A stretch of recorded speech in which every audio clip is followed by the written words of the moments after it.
Good afternoon, friends. Steve Benoon here with Israeli News Live. And, you know, the trouble going on in the Middle East is about to get much worse, especially if Trump has his way. And it looks like he's going to have his way on making that situation that's going to cause the people of Gaza to be even far more in miserable condition than they already are. Already we're seeing Amnesty International say for over a year the world has been bearing witness to the unfathomable levels of death and destruction in the occupied Gaza Strip. And that's just, as they said, you know, stop committing genocide against Palestinians in Gaza. They're calling on Israel to immediately stop all of that. This is the image that they're showing now for Act Now. And it's tremendously horrible. I mean, imagine, you know, the PTSD that these people are suffering. I see that with my wife every day for the last 3 years. And now you've got an entire population of 2.3 million people that are no doubt suffering the same types of fate, watching their loved ones bombed, blown up, and ripped to shreds on a daily basis. And then, of course, here's what Donald Trump had to say along with his advisor here. And I want to thank Charles for sending me all these amazing posts here. Charles Hodges at 94C2500 sent me a lot of good information here. Trump's Middle East envoy Steve Witkoff was just asked if they are sure there will be a Gaza hostage deal by January 20th. I want you to listen to what they have to say in here about this. Listen in. Tomorrow night. Audio is a little bit poor on this video. I apologize for that. Is that something that's likely to happen? If there's a deal even at all? We've been hearing this now for the better part of it. I know. I would say, right. I would say that the president is exasperated. I don't want to talk for him, but look, I don't know anyone who delegates better than President Trump. He gives us a lot of authority to speak on his behalf, and he exhorts us to speak emphatically. And emphatically means you better get it. You better do this, because the alternative. Do you think they're waiting for President Trump to take office? No, I think they heard him loud and clear. Better get done by the inaugural. But when you say all hell will be paid, all hell must be paid if they don't release the hostages. Well, do I have to define it for you? All hell will break out. If those hostages aren't back, I don't want to hurt your negotiation. If they're not back by the time I get into office, all hell will break out in the Middle East. And it will not be good for Hamas, and it will not be good, frankly, for anyone. All hell will break out. I don't have to say anymore, but that's what it is. And they should have given them back a long time. They should have never taken them. They should have never been the attack of October 7th. People forget that. Well, I agree there should have never been the attack of October the 7th, but the problem is it was people on the inside of the Israeli government that actually perpetrated and planned this attack from the very beginning. Too many Israelis have said this is an inside job. So when Trump says it should have never happened, well, instead of blaming just Hamas, they need to be blaming Netanyahu, Ben-Gvir, Smotrich, and many of the others inside the Israeli government that made sure that it happened. Because they had plenty notice and they knew about it. They armed this faction to be able to do what they did. And then they allowed those hostages to be taken, captured. 8 hours they had to be able to get the hostages back over into the Gaza Strip. And now the innocent Palestinians are paying the price for that. I think this man right here, Israeli Knesset member Gilad Kariv, says it better. He is a rabbi and a former IDF soldier, and he condemns the Israelis who have completely dehumanized 2.3 million Palestinians in the same ways our worst enemies did to us. Listen to what this man has to say. It is in Hebrew, but it has nice subtitles that you can see for yourself. I want you to listen to what he says. לכו תלמדו איך בתקופת המכבים חודש החידוש הגדול של פיקוח נפש דוחה שבת, כפי שמתואר בספרי המכבים. על הרפורמה שעשה מתתיהו הכהן, זה שקרא מי לאדוני אליי, הוא זה שבא ואמר פיקוח נפש דוחה שבת. אז אם פיקוח נפש דוחה שבת, אז פיקוח נפש דוחה גם את הפנטזיות המשיחיות שלכם של חידוש ההתיישבות היהודית בלב אוכלוסייה פלסטינית של 2.3 מיליון איש. איך הראה התקלה הנוראית הזו, שלבכם גס גם בחיי האחים והאחיות שלנו, ולבכם גם גס בחייהם של ילדים, של נשים, של קשישים, רק מכיוון שהם משתייכים לעם האחר. Notice what he says. He calls the Palestinians brothers and sisters. And he said, your hearts have become hardened because you call them the other people. And he speaks a bit against the women, the children. Listen to what he says. איפה במסורת ישראל למדתם So where did you את learn this in גסות Jewish הרוח tradition? הזו, The brutality that שמביאה leads to חברי members of the וחברות כנסת Knesset. לעמוד כאן על הבמה ולומר שבקרב 2.3 מיליון And claim that among 2.3 million Palestinians there is not a single innocent person, he asked. When did this religious, the spiritual, national, and moral mutation form within your communities? When did your Jewish and democratic DNA get so sick that a legislator stands here and declares that among 2.3 million people there isn't one innocent person? Donald Trump, this is who you need to listen to. Maybe this is who you should negotiate with for the release of the hostages in Gaza. This Israeli here. He should be the prime minister and throw the rest of them out.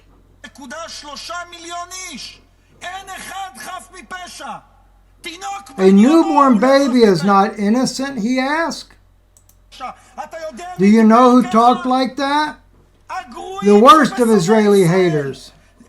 These were the texts they uttered. And you dare to carry the words of the Torah of Israel on your lips? Somebody says proudly. He said disgracefully. Anyone who says that among 2.3 million people there isn't a single innocent one does not bear the Torah of Israel proudly, Mr. Speaker, but carries it in shame. It is a moral disgrace, he says. Idolatry, a false idol. Go celebrate the second candle of Hanukkah on the Gaza border with your contemptible caravans, while our brothers and sisters atrophy and die. What ties you to the pioneers of the second and third Aliyah? If you glanced at their writings, you'd discover at least the attempt, the ambition, the intent to build the land in harmony with humanistic values. What do you have in common with the teachings of AD? What do you have in common with Baruch Katzelson's words? You even try to appropriate them while distorting their teachings in the path of early Zionist leaders, just as you distort the path of the Torah. Both when it comes to mitzvah and redeeming values, and in relations to the basic human values, Judaism prophesied the great notion that every man is created in God's image, the sanctity of human life. And you, to what moral abyss are you bringing Israeli society? And so we will say here, as I said at the beginning of my remarks, we are sanctifying a war on the poison machine. And we are sanctifying a war against the false messiahs of racist, fundamentalist nationalism. That's poisoning and killing Israel's soul. And by the way, the speaker said, thank you very much. I didn't translate that.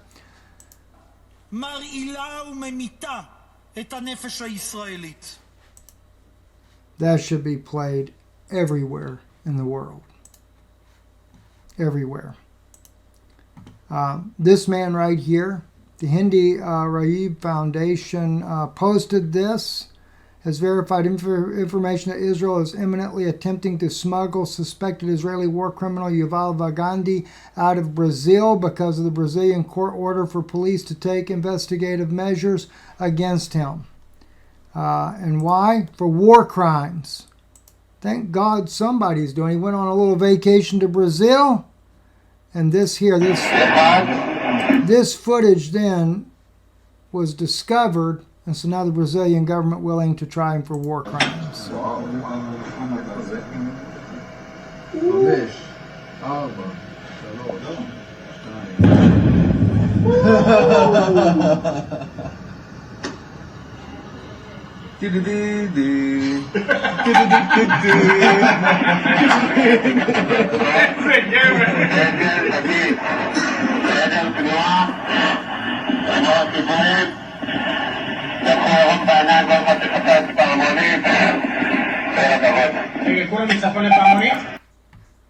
War crimes. Thank God somebody's doing something, right? Holocaust survivor Agnes expresses solidarity with Gaza. Trump, President Trump, you ought to listen to this woman here as well. So, yes, my name is Agnes, and you probably seen me because I come every now and again. I am a Jewish Holocaust child survivor, not as old as Stephen Kaposh, whom you all know, but I'm catching up with him. I'm also a Holocaust researcher, and I do a lot of publications and presentations about the horrors of what happened during the Holocaust. Last time I did it 2 weeks ago in a synagogue in Budapest. It is precisely because of what I know what happened in the Holocaust that I am heartbroken and protest against what's happening now against the Palestinians. It is horrendous. Protesting against what's happening to the Palestinians. And then I found this amazing video here by Dwight Howard. And what he shares that happened to him as a result of standing up for Palestinians. Let's know what he says here. Very interesting. When you're in the NBA, it's a lot of things that you want to say, that you could say, but you know if you say it, there's gonna be repercussions. You could get in a lot of trouble. For example, a couple years ago when I played for the Houston Rockets, I tweeted "Free Palestine," and I dang near got kicked out the league for it.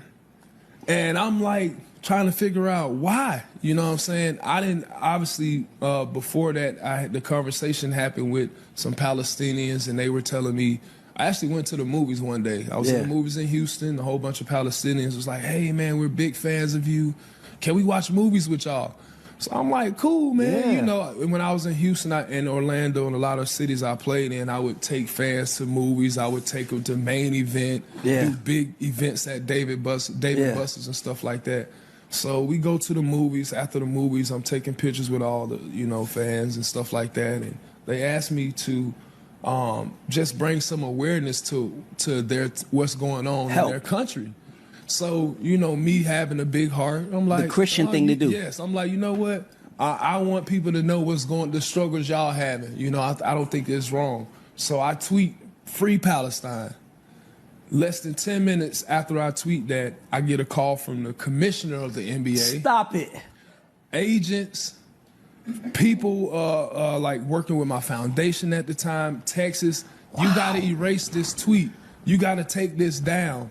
You're going to get it. I'm like, what did I do that was so bad? Can somebody explain to me? Yeah, can somebody explain? And it was just like because I went against the grain. I said something that people didn't like, and now... Not people didn't like, they didn't like. So now it's like I got to stand on what I believe and how I feel and not go back on it. Yeah. And when you're in the league, you be in that place where... If I say too much, or if I say something, I may not get a job no more. That's like 70% of people that's out the league that got you. I gotta hold my tongue, and that's so hard to do when you are faced with so many situations. You have things going on that may be outside the court. You may have situations with your teammates or the team going on and you can't really speak on. And then I just got to a place where I couldn't trust nothing or nobody. So it's like, I'm not going to say nothing, do nothing. And then that was a problem too, because now other people are speaking for me. Just goes to show you. Just say free Palestine. And the man nearly got kicked out of the NBA. Well, I mean, this is like insanity, right? Just totally insanity. The Gray Zone, leaked emails expose collaborative effort between the Israeli government and the censorship-obsessed Center for Countering Digital Hate. The email showed the CCDH director Imran Hamid courted Israeli officials for funding and let them review a report pre-publication. Gosh, what a traitor to his own people. And then we have right here, right? Israel is paying to run propaganda inside our comments. Liberal Zionism refers to the belief that people should be treated equally before the law in every country except for Israel, where Jews should have more rights than non-Jews. And that, my friend, is an ad. Believe it or not, right? Such control. And let me remind you, again, I want to thank Charles for sending me all these right here. This here is Netanyahu. And if you ever wondered about the towers and what really happened, watch what he says here in this interview right here back in the 90s. I think this was in 1995. Listen. In the 1990s, and I said that the West really doesn't understand militant Islam. So I wrote a book in 1995, and I said that if the West doesn't wake up to the suicidal nature of militant Islam, the next thing you'll see is the militant Islam is bringing down the World Trade Center. Think about that. Bringing down the World Trade Center, right? Let's listen to the rest of it. I said that the West really doesn't understand militant Islam. So I wrote a book in 1995, and I said that if the West doesn't wake up to the suicidal nature of militant Islam, the next thing you'll see is the militant Islam is bringing down the World Trade Center. What do you think about that? Kind of like when that one time when Amir was doing an interview, and we thought he's a great Christian guy, you know, and he says in the interview to the lady, he says, I was in the Twin Towers the night before they were hit, and I was thinking to myself how the world will change when something hits these towers. And I'm like, don't forget, there were special people in there planting devices. And now we have this situation here. Israeli forces have taken control of 6 major water sources in Syria, accounting for 30% of Syria's and 40% of Jordan's water supply. What is Israel going to do with the water over there now?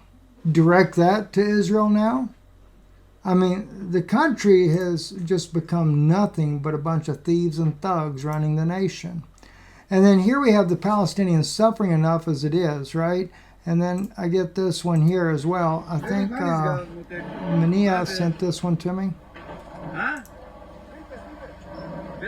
You know, what little bit of plants of food that they did have out there, then the Israelis even steal that. You know, people starving to death. They grow a little bit of food and you steal that too. I'm really appalled. Totally disgraced to even think that you could be related to Jewish people that would be like this, that would have this much hatred towards humanity. And so I really greatly appreciate this guy right here. What an amazing, amazing man, a parliament member there in Israel, and for his courage and bravery, Gilad Kariv. He should be the Prime Minister of Israel. That's what he should be. Glenn Greenwald, thank you for posting this as well. A former IDF soldier condemns Israelis who have completely dehumanized 2.3 million Palestinians in the same ways our worst enemies did to us in the process of endorsing savagery, barbarism, and utter disregard for human life.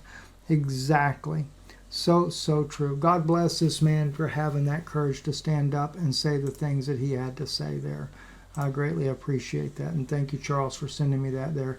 I'm Stephen Benoon. You're watching Israeli News Live. By the way, don't forget, you can go to our website, israelinewslive.org there. Our video section's down right now. I'll try to get that back up this week. I just haven't had a chance to do it there. But you can always click on the different ways to support the broadcast, EMP Shield, also Patreon. Don't forget our Patreon channel. By the way, I think a couple of the videos that were going on Patreon I accidentally made public, which helps people here, of course. But to our Patreons, my apologies, because some of this was to be exclusives for you, and so I apologize for that. To the Lifewave, this is very, very important. We've been doing this now for a little over a year, and listen, I got to tell you something. The testimonies have been off the charts. Those people that have stuck it out, did it for a year or longer, one after another amazing testimony. You owe it to yourself to try it. If you started and quit, you owe it to yourself to go back. Give it that year. That's what you really need to do. And you can either shop, just become a brand partner, a preferred customer and save money that way, or you can become a brand partner by joining, which if you join like that, you earn a little income to go with it. So either way, is certainly a win-win. And when you become a brand partner, regardless of which level that you choose to go at, with the exception of the starter enrollment, you don't get anything. It just puts you in a position. But from the core, advanced, and premium, you get the products, and of course premium, just bukus of them. You save an enormous amount of money. It's really a great idea especially for people that are already in practice of some sort, wellness or whatever it might be. This is really ideal for them because they get it for such a low price, and they can use it as a retail product for their customers. Otherwise, you earn income as well that way. But going back just to the shopping aspect of it, and just quickly, I'll show you that again. There's all kinds of products there. I really recommend the bundle here, the performance bundle, the X39, X49. You can see two prices, $100 difference. You get that $100 savings when you subscribe. And you only have to do one item a month to be subscribed. But believe me, the benefits for that is through the roof. So can't encourage you enough. So many people that are using it, so many people that had very serious issues in life that have come out of those serious issues, only because their stem cells are being activated and they're doing 10 times better. So anyway, thank you for checking this out. I'll put our email address in there for you, benoonx39@gmail.com. If you have any questions, you can send us an email. We'll gladly do what we can to help you out. God bless you.